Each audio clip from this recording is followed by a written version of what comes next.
శ్రీ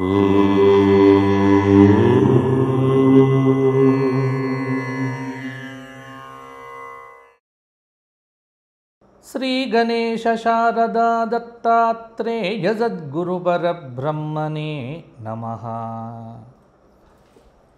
వసుదేవసుదం దేవం కంసచానూరమర్దనం దేవకీ పరమానందం కృష్ణం వందే జగద్గురుం.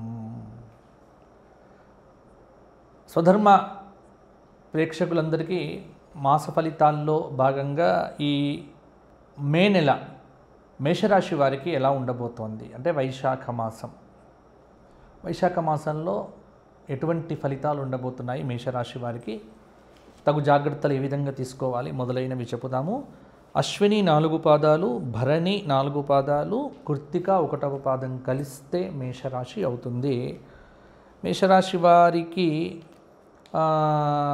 గ్రహ సంచారం ఈ మాసంలో ఎలా ఉంది అనేటువంటిది కూడా ఇప్పుడు మనం అవలోకనం చేద్దాము. ఒకటేంటంటే మేషరాశి వారికి లగ్నంలో రవి, అంటే మేషంలో ఉన్నటువంటి సూర్యుడు, లగ్నానికి ద్వితీయంలో ఉన్నటువంటి గురువు మరలా మే 19 మారుతూ ఉన్నాడు. గురువు కూడా చతుర్థ స్థానంలో కుజుడు, షష్టమ స్థానంలో కేతువు, వ్యయస్థానంలో బుధుడు, శుక్రుడు, శని, రాహువు సంచారం చేస్తూ ఉన్నారు.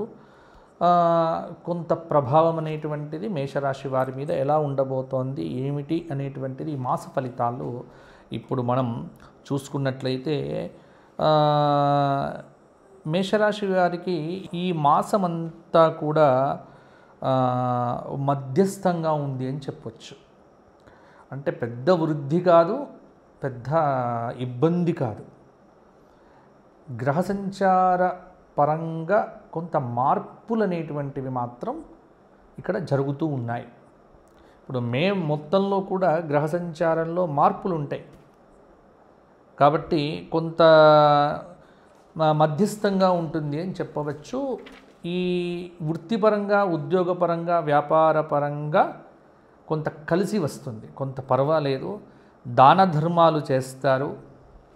స్థిరాస్తికి సంబంధించినటువంటి ధన వ్యయ సూచన ఈ మాసంలో ప్రధానంగా కనిపిస్తూ ఉన్నది. 15 వరకు ఉన్నటువంటి పద్ధతి వేరు, 15 తర్వాత ఉన్నటువంటి పద్ధతి వేరుగా ఉంటుంది మేషరాశి వారికి. కుటుంబంలో ఈ మాసంలో సాధారణంగా మాట పట్టింపులు అనేవి బ్రహ్మాండంగా ఉంటాయి.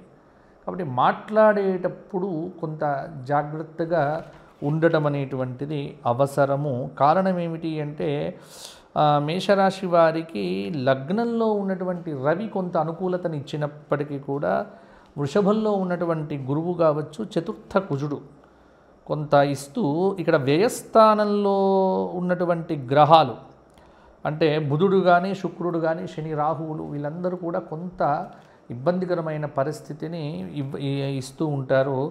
కాబట్టి మొదటి వారంలో ఉన్నటువంటివి ఏమిటి అంటే కొంత తొందరపాటు నిర్ణయాలు పనికిరాదు. రెండవ వారం ఏమిటి అంటే జీవిత భాగస్వామితో గొడవలు పెట్టుకోకండి. మూడవ వారంలో ఉన్నటువంటి వారు శుభకార్యాల్లో, విందు వినోదాది ఆధ్యాత్మిక కార్యక్రమాల్లో పాల్గొంటారు. ఈ మే నెల 4వ వారం కొంత వృత్తిపరంగా, ఉద్యోగపరంగా అకారణమైనటువంటి భేదాలు, అకారణమైనటువంటి మాట పట్టింపులు కూడా వచ్చేటువంటి ఆస్కారం ఉంది. మొత్తానికి ఈ మాసంలో మేషరాశి వారికి పనులు స్వల్ప ఆలస్యంతో పూర్తవుతాయి. కొన్ని సందర్భాల్లో మే 18, 20, 23, 24వ తేదీల్లో కూడా ఒక శుభవార్త శ్రవణం అనేటువంటిది మేషరాశి వారికి ఉంటుంది.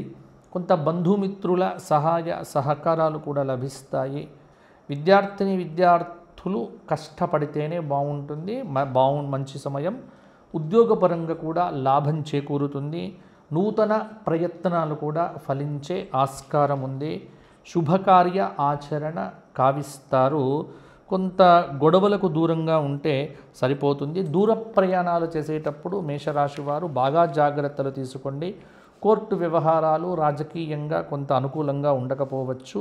కొంత ఫలితాల్లో విస్తృతంగా ఇంట్లో మార్పులు చేర్పులు, అలాగే అవివాహిత స్త్రీ పురుషులకు వివాహాది శుభయోగములు కూడా కొంత ఈ మాసంలో కలిగే ఆస్కారం ఉంది. కాబట్టి మేషరాశి వారికి మే మాసం అనేటువంటిది అంటే వైశాఖ మాసం అనేటువంటిది కొంత పర్వాలేదు, మధ్యస్థంగా ఉంటుంది. మరీ ఇబ్బంది, మరీ సిబ్బంది, మరీ గొడవలు ఇలా లేకుండా మధ్యస్థంగా ఉంటుంది. కాబట్టి మేషరాశి వారు ఏం చెయ్యాలి అంటే ఈ మాసం అంతా కొంత అధిక శ్రద్ధతో దైవారాధన చెయ్యండి. ఏం చెయ్యాలి దైవారాధన? గురువుగారు మాకు పరిహారాలు ఎక్కువ చెప్పండి అంటే, నేను ఎక్కువ పరిహారాలు చెప్పడం ఎందుకు అంటే మిమ్మల్ని వీలైనంతగా దేవుడి వైపు తిప్పటం కోసమే. ఇప్పుడు మీరేదో పూజలు చేసుకోవాలని కాదు, అంటే మీరు దైవం వైపు వెళ్ళడం అనేటువంటిది కొంత ప్రేరణ కలిగిద్దాం మీలో. తద్వారా మీకు వ్యయస్థానంలో, ఎందుకంటే శని ఇబ్బంది పెడుతూ ఉంటాడు. ఇప్పుడు మీకు ఆల్రెడీ ఎక్స్పీరియన్స్ అవుతూ ఉంటుంది. శని గతంలో ఎలా ఉన్నాడు, మీకు ఫిబ్రవరిలో ఎలా ఉన్నాడు, జనవరిలో ఎలా ఉన్నాడో ఇప్పుడు మీకు చాలా తేడా కనిపిస్తూ ఉంటుంది. ఆ ఎక్స్పీరియన్స్ కొంత వ్యక్తిగతంగా జాతకంలో గోచారం బాగుంటే పెద్ద భయం అయితే ఉండదు. కాబట్టి ఏం చెయ్యాలి గురువుగారు అంటే ఏం లేదు, ప్రతిరోజు కూడా ఈ నరఘోష ఉంటుంది కదా, అందుకే ప్రతిరోజు కాలభైరవ అష్టకం పఠించండి. దేవరాజ సేవ్యమాన పావనాంఘ్రి పంకజం, అద్భుతంగా ఉంటుంది. రోజు చదవండి. వీలైతే విద్యార్థులు హనుమాన్ చాలీసా చదవండి. ప్రతిరోజు ఇంట్లో సాయంత్రం ఉదయం ధూపం వేయండి. మంచి ధూపం, మంచి దీపం పెట్టండి. ఇటువంటి వాటి వల్ల కొంత ప్రయోజనాలు లభిస్తాయి. చక్కటి ప్రయోజనాలు ఉంటాయి, బాగుంటుంది. వృత్తిపరంగా ఉన్నటువంటి వారు రాజశ్యామల స్తోత్ర పారాయణము ఈ నెలంతా చేయండి. 4 శుక్రవారాలు లక్ష్మీ సహస్రనామ స్తోత్ర పారాయణం చేయటం వల్ల కూడా ఆర్థికపరమైన ఇబ్బందులన్నీ కూడా మేషరాశి వారికి తొలగిపోతాయి. మేషరాశి వారు ఎవరైనా వ్యక్తిగత జాతకం చెప్పించుకోదలుచుకుంటే, నేను ప్రస్తుతం అమెరికా పర్యటనలో ఉండటం వల్ల అమెరికా ప్రాంతంలో ఉన్నటువంటి వాళ్ళు కూడా ఇప్పుడు కింద కనిపిస్తున్న నెంబర్కు వాట్సాప్ కాల్ చేయొచ్చు.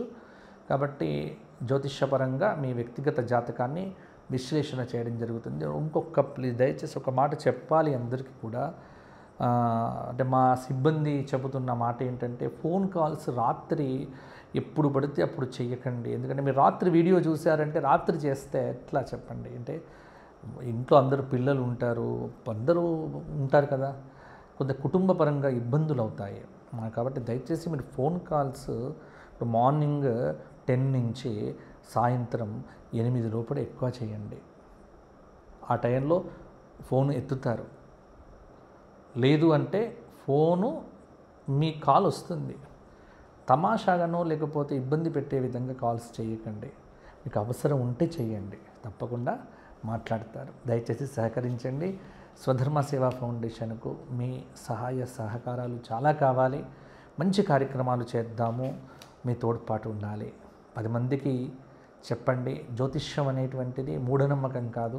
జ్యోతిష్యం అనేటువంటిది విజ్ఞానంగా దాన్ని మనం అనుకూలంగా ఎలా మలుచుకోవటానికే ఇటువంటి ఫలితాలు. కాబట్టి దయచేసి నమ్మేవారే చూడండి, కామెంట్లో చేసేవారు చూడకండి. మిమ్మల్ని చూడమని చెప్పట్లే, మీకు నా మీద నమ్మకం ఉంటే చూడండి, అంతే. మేషరాశి వారు ఎవరైనా సరే కాల్ చేయాలనుకుంటే కింద కనిపిస్తున్న నెంబర్కి ఫోన్ చేసి వితౌట్ అపాయింట్మెంట్ మాట్లాడను, విత్ అపాయింట్మెంట్ మాట్లాడతాను. జై శ్రీరామ్. మీరంతా బాగుండాలి.